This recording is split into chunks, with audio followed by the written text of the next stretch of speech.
All right, welcome back to the CMUnow podcast. We have a special edition today. An old friend and a person that is not a stranger to Grand Junction, Michael Bender. Mike, thanks for coming back to campus. Thanks for coming back to Grand Junction.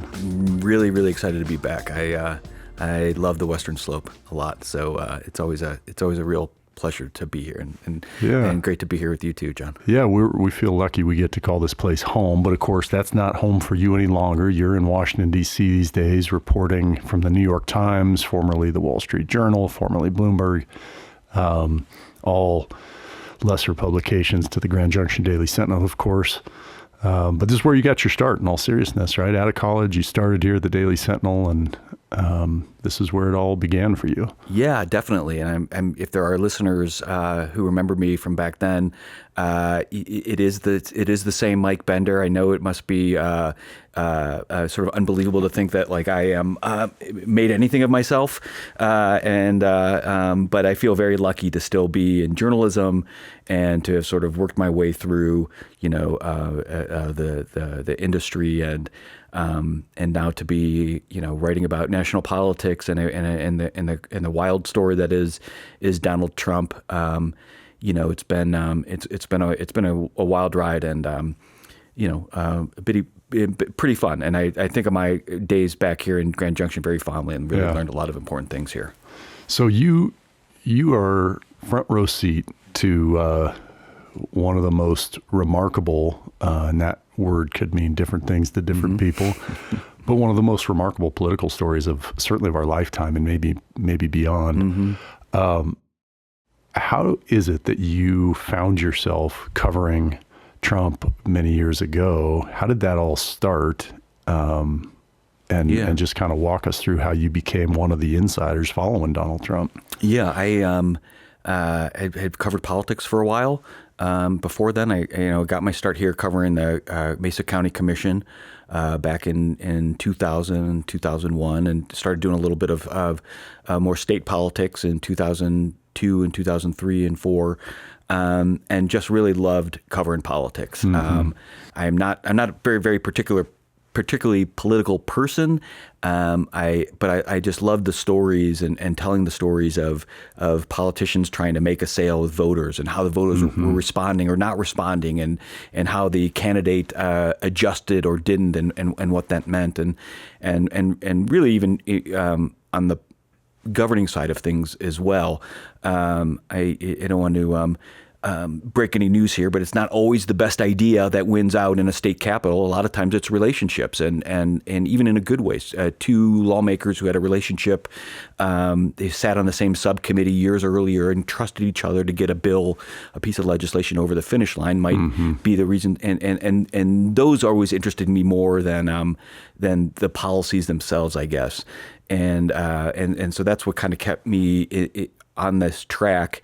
And historically, that would have been, I mean, for most of us who are, back home, not at the state capitol day to day, somebody doing that work, right? If you look across the state and say, well, what the heck happened here? Why did this law pass or this law fail? Or you really enjoyed and frankly have become a kind of a master at telling, like, how did X thing happen, right? Yeah. I mean, that's sort of where you've made a career. Yeah, I've tried to. It's that's what's interesting to me. And I've always kind of felt like the way to keep people interested is if you're interested yourself, right? And if we've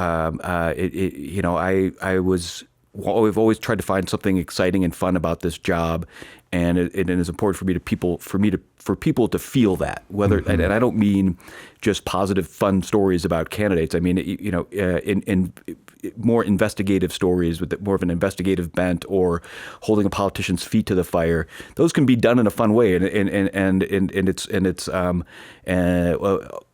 readers pick up on that, whether it's whether your heart is in it or not. Where you're coming from on an issue or a candidate or what your experience is, like that comes through. Like there is, the readers and listeners are smart people, and they can see through, see through sort of the fakeness of if you're trying to put on airs. Yeah. And so I've always tried to lean in as much as I can and show people that this is something I enjoy and take seriously. And so before we've got a lot of probably space and airtime for Donald Trump, because God knows he needs more of it. But prior to Donald Trump, who were the candidates and elected officials that you really enjoyed the most? Were they the ones that were a hard nut to crack? Were they ones that were fun to sort of riff with, people with a good sense of humor? Like, what was it that was fun to you about different characters, or drew you to different characters? That's a good question. I think it's definitely the latter. I mean, I want to be able to have a back and forth with someone. Yeah. And, the candidates who were willing to sit down and talk, even off the record, where I'm not recording and it's not for I'm not quoting them in a story. It's a way for me to learn about them as politicians and people, as humans, and for me to see what they're passionate about and what their interests are, and how seriously they take themselves or the different issues, and sort of what is more sort of window dressing, or in some of those cases. I really did like covering politics in Colorado back, it was 20 years ago, but this was kind of still when Colorado was viewed as more of a purple state. Yeah, right. And it felt like, the politics were more personality driven instead of partisan. The voters here, whether on a statewide level or in a community level, wanted to identify with a candidate and wanted to have that back and forth themselves.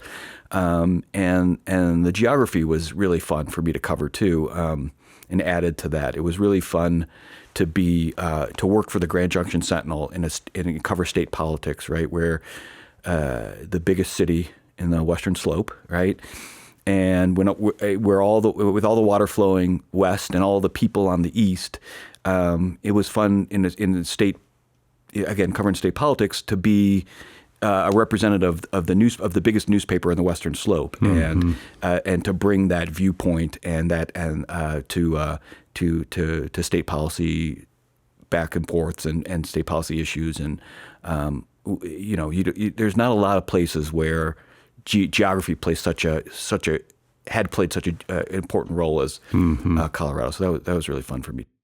Well, so from here you go to Florida, and then you start covering some additional characters, which of course Florida has a lot of through lines to the current Donald Trump sort of whatever the group that's around him now. But you started covering him when he first picked up in 2015 or so? Trump, yeah. I had covered at the time I was covering Jeb Bush's presidential bid, and when Jeb and I had actually fought pretty hard to cover it. It was pretty clear early on in 2015 that Jeb was not going to be the nominee that a lot of people thought he was earlier. And editors, I was at Bloomberg at the time, editors actually wanted to pull me off the Bush campaign and put me on Trump, or Ben Carson was high in the polls at that time. And that was one of the times I really sort of drew a line for myself with editors. I had spent so much, invested so much into the Jeb Bush campaign story that I wanted to see it to the end. And my argument at the time was, either this is going to be the most remarkable political comeback we've ever seen, which didn't really resonate much with my editors, rightly so, or it's the end of an era, right? It's the end of an era in American politics, and I want to cover. Yeah, right. It's a couple more months, right? I want to document that as well, and as a side note, like the end of the last story I wrote on the Bush campaign, the sort of political obituary that I had been telling him I wanted to write, remains now, even a decade later, one of my favorite stories of all time. It was one of my proudest stories that I've written. But yeah, as soon as he dropped out, after South Carolina, the third primary in 2016, got moved over to Trump, and pretty quickly covering Trump, which was a just completely different campaign. And it sounds so obvious now, but at the time, again, like I was kind of talking about this back and forth with candidates. Right? Jeb Bush, who is the son and brother of former presidents, I would run into like in a hotel at Iowa, right? Because we were both on the sort of camp, had not that many, options in Sioux City per se, right? So we would end up in the same hotel. I'd have, we'd have a drink at the bar, and I'd get real insights on what he was thinking, how he was feeling about the race, and from his staff as well, and it helped my reporting and helped me understand, what was coming down the road and what had happened already, and in order to, in a way that would let me tell a richer story to readers. Trump had none of that, right? He would fly into Oklahoma City, and his plane would fly up right behind his podium at the hangar where we'd been sitting for 3 hours because of security, because there's thousands of people there, having classical music or classic rock music mixed with some Broadway music blared at volume 10 the whole time. And Trump's plane would come out. He'd get out. His staff would almost always stay in the plane. Trump would get on stage, yell at us for 2 hours, just tear apart the reporters that were there. And then he'd get back on his plane and fly home. I mean, in 2 years that he spent running on the campaign, I bet he spent 3 nights not in his own bed. Every night he flew back to New York, and that was a tough. That was not a fun campaign for me to cover. Not politically, not any of that, but just sort of in the nuts and bolts of journalism. Like it was hard to get to know people. And hard to penetrate the. Well, and he also had a smaller group, right? So it was harder to find sources and people to talk to. That sort of thing. It was a different story once he got into the White House, and he was more kind of contained in the White House and the West Wing, and had to build out an administration. And and for those first couple months, he was still finding his way around, right? I mean, literally the only person who had never had any kind of government service before being elected president. And there are a few times where he would accidentally run into the press. But one time he opened up the door to the briefing room by accident, right? He didn't know the back ways through, so I'd be in a hallway, and he'd come down, like me and a couple of reporters would be waiting to talk to his press secretary, and he'd take a wrong turn and like end up in front of us, and and we'd get a couple questions, and that was you just never knew what was going to happen. How many days a week were you in the White House for those during his administration, his first term? Well, the way we did, I was at the Wall Street Journal at the time, and the way we kind of did it is it's a very small. I bring people, family over to see the Brady press room, and people are always shocked at how small it is. It's tiny, it looks bigger, right? On TV, and the space they have for press is even smaller, and even a major national media company like the Wall Street Journal, we basically had one seat in workspace in this area, and a team of, I think at most we had 8. So we kind of had shifts, and it was a way to like, all right, you're at the White House this week, I'll take next week, right? And that week you kind of knew you were the point person on any breaking news, which was a exciting, miserable experience. There's a few different ways to describe that. I mean, Trump could create news at any hour of the day, and often did. One of the ways I sort of describe this is like I set early on in the administration, set my iPhone alarms to like 6:30, 6:45, 7 o'clock, and my alarm would go off.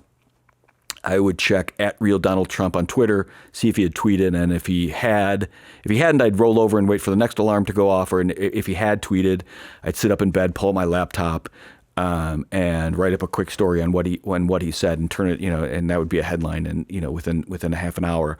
That we've adjusted that a little bit, but that was a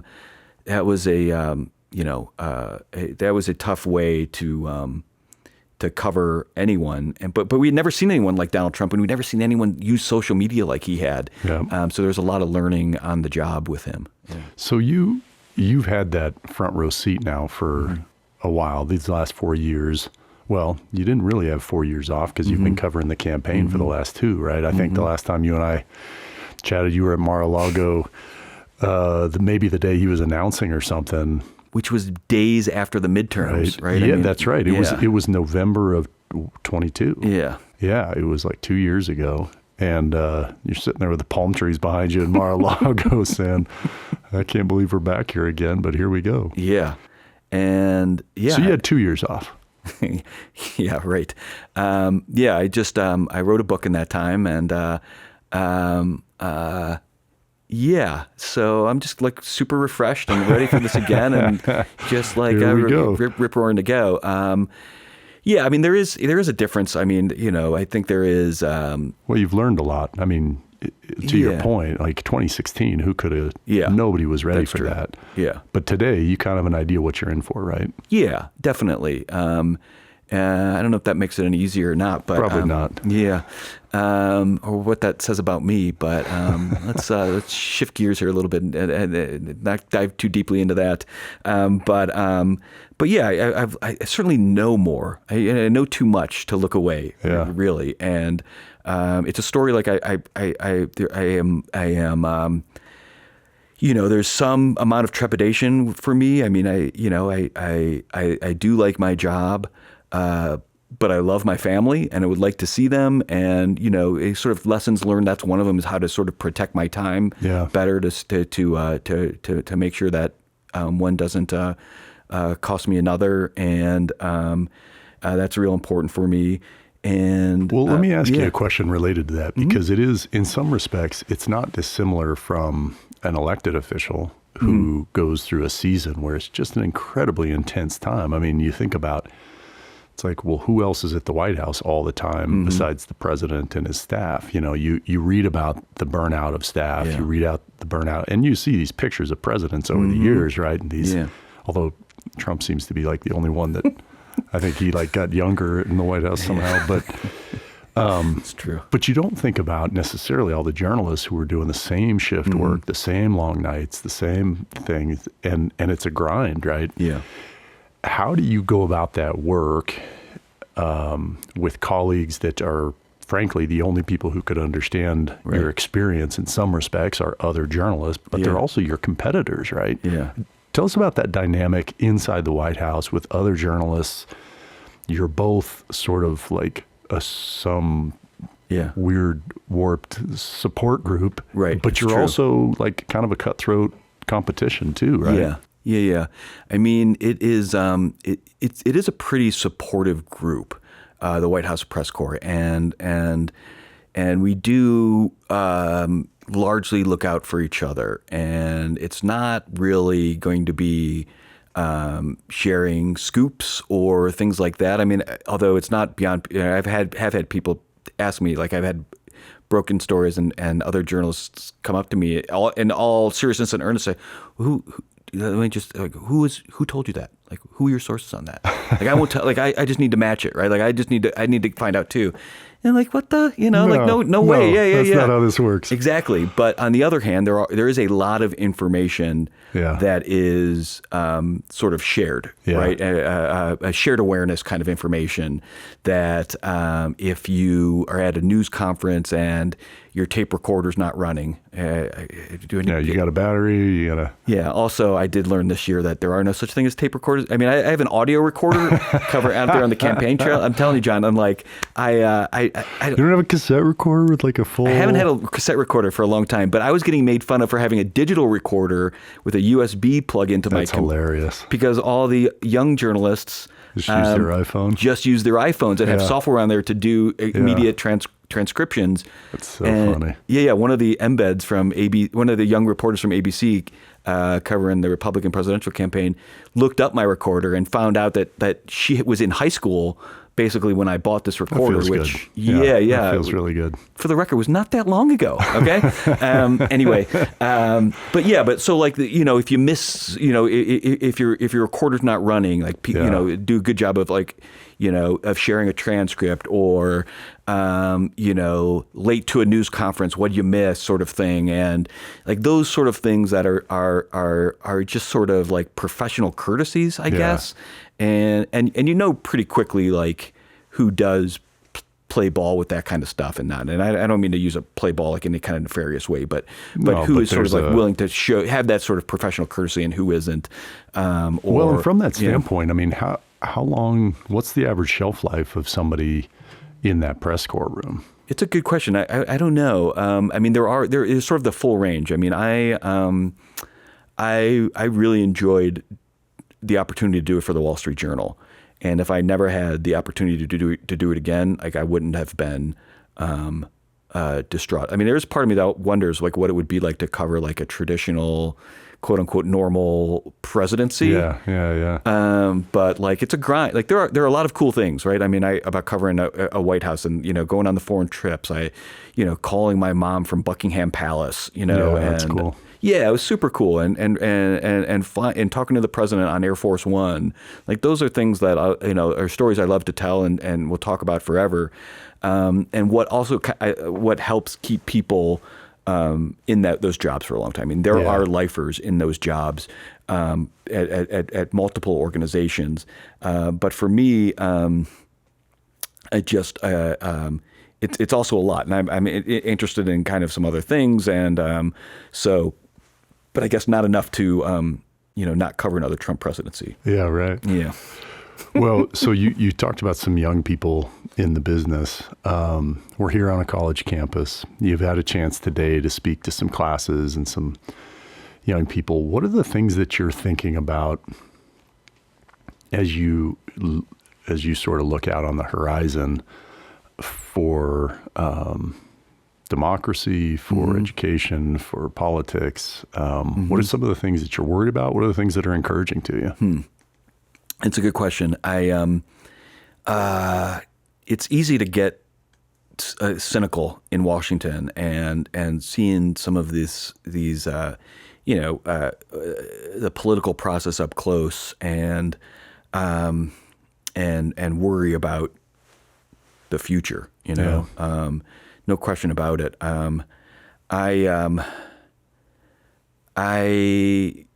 am also, though, invigorated by on trips like these, and spending time with these students at CMU who, I mean, I spent a day in several classes, and I just got like a lot of very earnest questions, and people just very interested in the process and what my career path looked like, and and I kind of infer out of those things like they're looking for ways to do similar things, and what the kind of like what worked for me, and I mean how they can apply that to their own lives, and I feel like I feel good. I feel hopeful about that. I mean, it is very, it's very satisfying for me to be here, to be invited back by you, someone I've known for a long time, is and it is really nice way to sort of validate some of the ways I approach my job, and what I see in the classes here at CMU is an interest in hearing about that, right? And not about how to cut corners or how to make things easier, but like how to put the work in and bring a professional approach to the job. That does actually work. That still is a real path forward. More broadly, I think a lot of the things we saw in the first Trump term are going to be the case in a second term. I don't think that Trump has, when you sort of like the future of, Trump loves the media, but like loves to hate the media, right? And is a very good political pawn for him. And I don't see him becoming less divisive.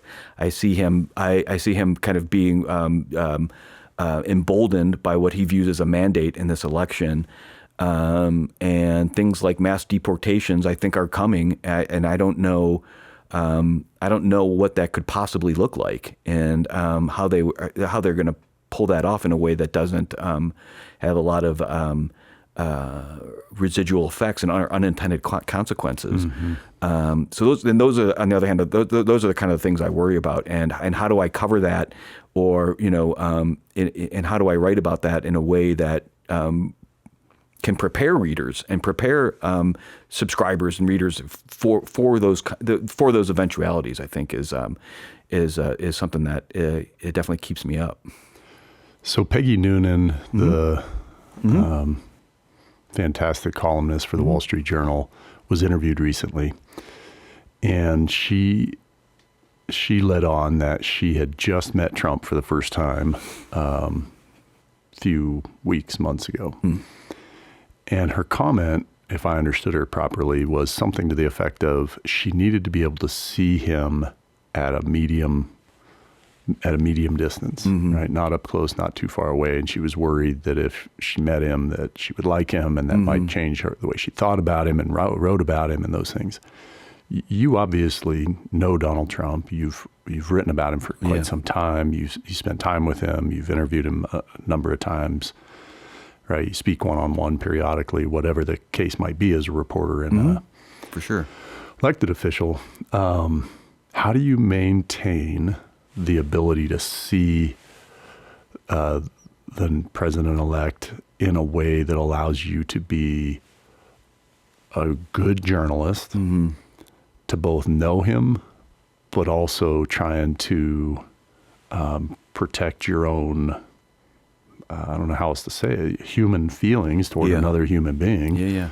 How does that look for you? How do you cover somebody like that well? Definitely. I mean, that's a hard thing to do in journalism. I mean, is particularly for me, like, is not keeping out a political bias necessarily, is more of is sort of like the human bias. Like I know, when you know people, it's harder to be just naturally harder to be critical of them. Trump makes that a little easier, I would say. And I guess what I mean by that is I just I know that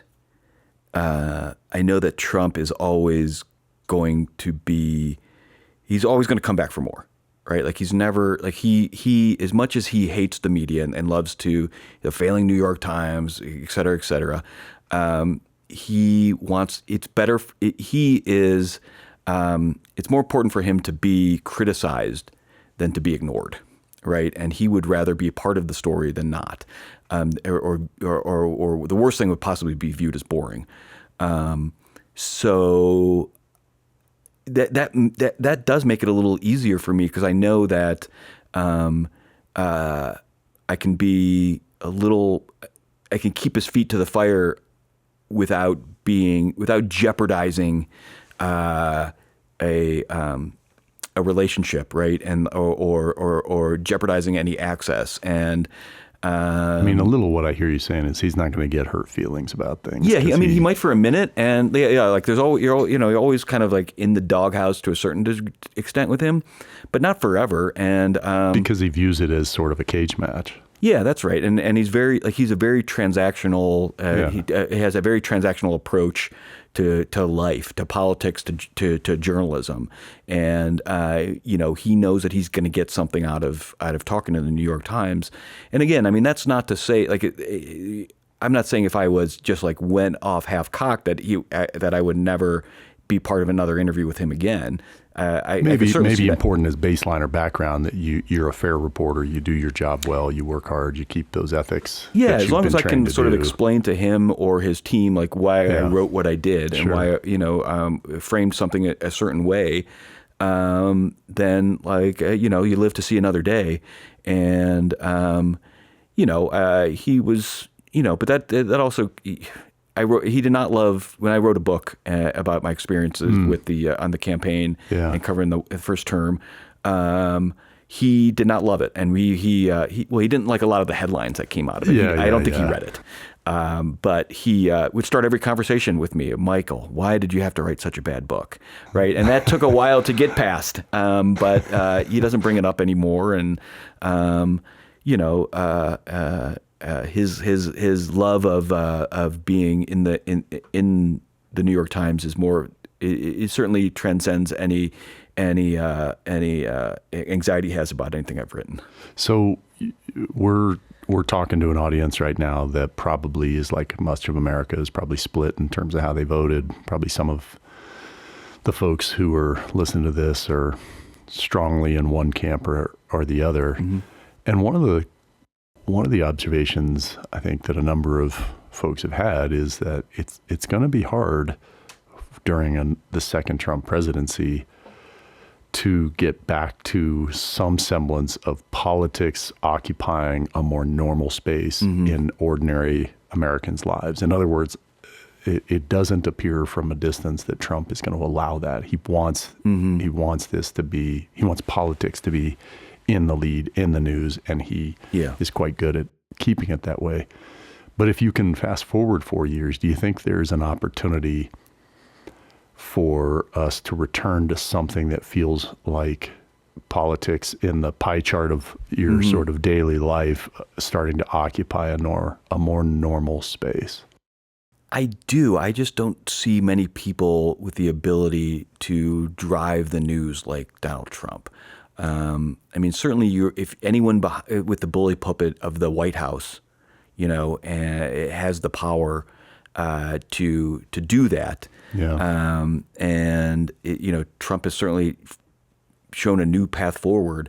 I just don't see many people being able to replicate what he has. I mean, he brought so much celebrity right to the table right when he started, and people who felt like they knew him from the start, and his brashness, to put it mildly, I think a lot of times reinforced what people were looking for. People wanted a bull in the china shop in Washington on their behalf, right? Like, I mean, they wanted someone to shake up government, and Trump's sort of eagerness to be anything other than politically correct was a way to signal that to voters, or that was interpreted certainly by a lot of voters as that he was someone who's going to treat the establishment in Washington that way too. I don't know if it quite worked out that way for the sort of working class voters, but certainly we'll see. Have a lot more data points on that in the next 4 years. Lightning round. Yeah. What show are you watching right now? What TV program are you watching? The Ambassador with Kerry Russell from The Americans. Oh, okay. Yeah. I've not seen it yet. It's good. It moves a little fast for me. But so I have to have my wife put on the subtitles so I can kind of keep up with what they're saying. But yeah, it's good. It's a fun show. If you liked Americans or the West Wing kind of shows, the Ambassador's pretty fun. You're tracking that. Yeah. Favorite restaurant in DC? Favorite restaurant? That's a good one. I would have to say right now is St. Anselm's. It's a little steakhouse a couple miles from the house that is sort of north of Capitol Hill that I've had some good meals at recently. Favorite restaurant in Grand Junction? Ooh, that's a good one. Man, I don't know if this qualifies. What is the little Mexican joint down by the Sentinel, Taqueria? Currently, there used to be Los Reyes, right across the street. Well, that's across the street. Now there's one there's the one right up the road on 7th. The Taqueria on the corner, like Ute or Pitkin. Yeah, exactly. Okay. Yeah. That's a solid one. That one's been there for a while. Yeah, exactly. Yeah, I love that place. And then obviously Enstrom's for dessert. So. Yeah, fair enough. Yeah. What are you most excited about in the coming year? You got. You're a dad. You got a lot going on. Kids, different ages. Yeah. You got a lot going on in your career. Mm-hmm. What are you most excited about in the coming year? I don't know. A lot of things. Getting my kindergartner to learn how to ride a bike. My oldest is going to be going into high school in the fall. So getting those things, and the youngest is just learning how to talk, so I can't wait to hear what she's going to say, what she has to say. She certainly seems to have a lot to say. Just figuring out the words to put it to will be fun. And, I have not covered a White House for the New York Times. Yeah. It's been a political job for the last couple of years at a time. So I'm excited about that. And, working with some real, icons in our business who have been there a long time will be a fun experience and a good learning experience for me. That's great. Well, Michael Bender, we appreciate you coming by. This has been a real pleasure to have you on campus, and look forward to having you back out west again soon. Next time, maybe we can get Ashley out here too. Yeah, for sure. She was upset not to come this time, and I'm so grateful for the chance to come out here and talk to your students and do the podcast. And it's amazing to see what you all have done on campus here, and excited makes me excited for the future of Grand Junction in Western Colorado. Yeah, likewise. Yeah. Well, appreciate you being here very much. For our audience at home, thank you for tuning in. This has been a special episode of the CMUnow podcast, and we will talk to you again next time.